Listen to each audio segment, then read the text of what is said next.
Julián Quito, el héroe sin rostro. Historia basada en la sublevación de Columbe de 1803.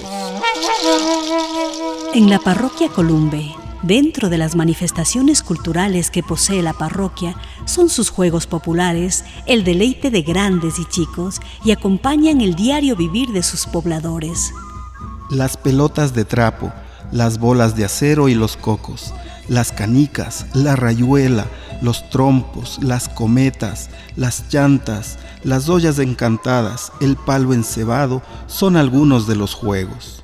También tenemos los juegos festivos, como el juego de los gallos, juego de los toros, el chancho encebado, que se practican en festividades.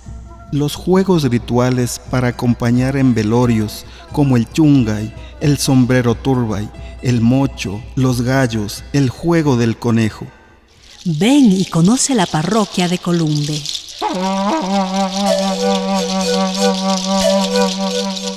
Julián Quito, el héroe de Columbe. Este proyecto es parte del Fondo de Fomento de las Artes, la Cultura y la Innovación. Línea de fomento de la memoria social y el patrimonio cultural. Convocatoria 2025.